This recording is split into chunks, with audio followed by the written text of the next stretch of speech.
Let me guess, you're dealing with symptoms like brain fog, fatigue, migraines, tinnitus, anxiety, digestive issues, shortness of breath, insomnia, dizziness, panic attacks, blurry vision, hair loss, chapped lips, or even a sore tongue. You can't concentrate. You're exhausted, but you can't sleep.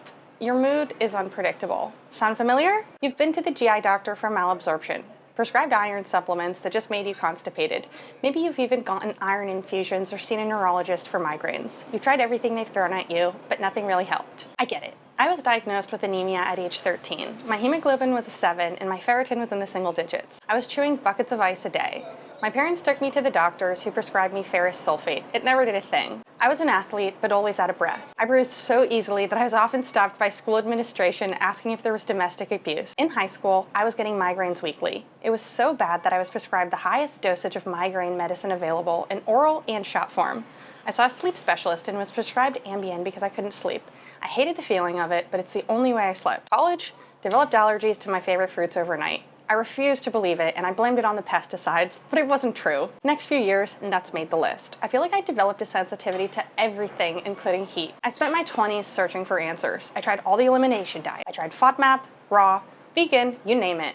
By the time I was 29, my hemoglobin was down to a 5.2 and I had my first of 4 blood transfusions. My B12 was in the single digits and my ferritin was at an all-time low, a 2. I tried the iron IVs. I felt nothing from the first one, and the second one left me with a severe allergic reaction all over my body that scarred permanently at the IV insertion site. 8 B12 shots later, only to develop vertigo and panic attacks around the clock. Look, if anyone understands iron-deficiency anemia, it's me. I even developed a rare disease from extremely low iron called Plummer-Vinson syndrome. Skin grew all the way across my esophagus and left me with a teeny tiny hole only 3 millimeters wide for me to swallow food. Well, only liquid at that point. Absolute rock bottom is when I truly found Ayurveda. I had known about it and I was finally ready to go in for Panchakarma, the Ayurvedic inpatient therapies. Now, Panchakarma in the US is not cheap.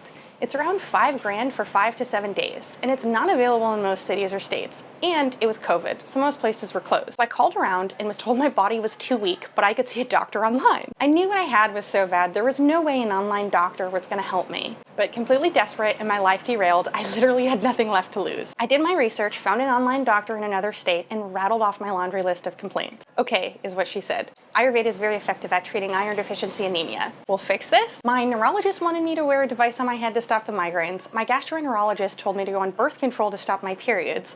My ENT passed the buck, and my hematologist was the only one who said outright he had no idea what the problem was or how to fix it. But this Ayurvedic doctor told me to adjust my meal times and sleep times, gave me basic diet recommendations, prescribed me herbs, and this was gonna fix it? I mean, I was ready to throw in the 5K for inpatient treatment, but I had zero faith herbs, meal adjustments, and more sleep could help me. Well, what do you think happened? Week 1, constipation and migraines, gone. Week 3, no more vertigo and panic attacks, ever. With some trial and error, I really brought both my hemoglobin and iron up into the normal ranges. Now, I ultimately had 4 procedures to remove the excess skin in my esophagus. Could Ayurveda have reversed that too? I have no idea. This was all going on simultaneously, so I opted for the procedures as I was bringing my levels up. What I do know is that the skin never grew back now that my levels are normal. Now, I know there's a lot of advice on the internet claiming to treat your disorder, and here's my disclaimer that I'm not a doctor, and I'm not claiming this will work for you. This is just my story, and I hope by sharing it, you can take away something that helps your healing journey too. Now, as for my background, both of my parents are MDs in Western medicine. I have a degree in biochemistry, but none of this helped me correct my iron deficiency anemia. It wasn't until I found Ayurveda and my blood levels were up for the first time into the normal range that I became passionate about this beautiful ancient science. This led me to enroll in the Holistic Ayurvedic Coach Program at Kerala Institute, which I completed this spring. I'm currently working on my Ayurvedic Health Counselor certificate. I do not diagnose or treat diseases. I do share holistic lifestyle and nutrition tools that have worked for me and others. That's why I started this channel, to begin applying this knowledge and to serve others the way I wish I had been supported. And the next few years, my goal is to open an in-person clinic. So here's what I've learned, and here's what worked for me. My apana vayu, which is the force responsible for downward movement, including elimination, was blocked. The energy moved upward and disturbed. My prana vayu, which manifested as migraines and vertigo.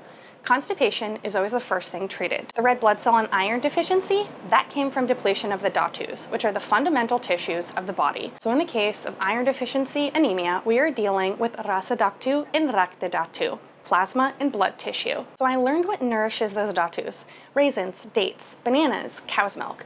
There's no plant-based milk substitute, I'm sorry. So in Ayurveda, there is something called ama, undigested food. Its literal Sanskrit translation is that which is not me. So I incorporated the foods which clear ama into my diet, like ginger. Ama dampens the digestive fire, agni. Agni is the metabolic energy responsible for transforming food into nutrients. So we need our agni to be strong to build healthy dhatus. So I also incorporate spices which stimulate agni to keep the fire burning strong. Snacking between meals, eating cold foods and icy drinks, all dampen agni and create ama. I also learned why I need to regularize my meal times. So in Ayurveda, the most important thing about eating is actually when you eat, not what you eat. So I work towards eating within a 40-minute time interval of each meal.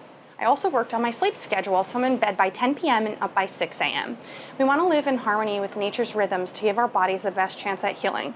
So eating and sleeping at the right times are extremely important. I notice when I do get good sleep, I feel hungry at the right times. When I push it by skipping meals and staying up late working, it takes about a week and then I start to not feel so well again. So there's no magic pill. These are practices I'll be working with for the rest of my life. I'm by no means perfect, and honestly, I didn't have to be to get my hemoglobin and iron in the normal range. So last but absolutely not least, prayer. I have a daily mantra routine because that's what aligns with me spiritually. It may not be your thing, and Ayurveda absolutely does not require it.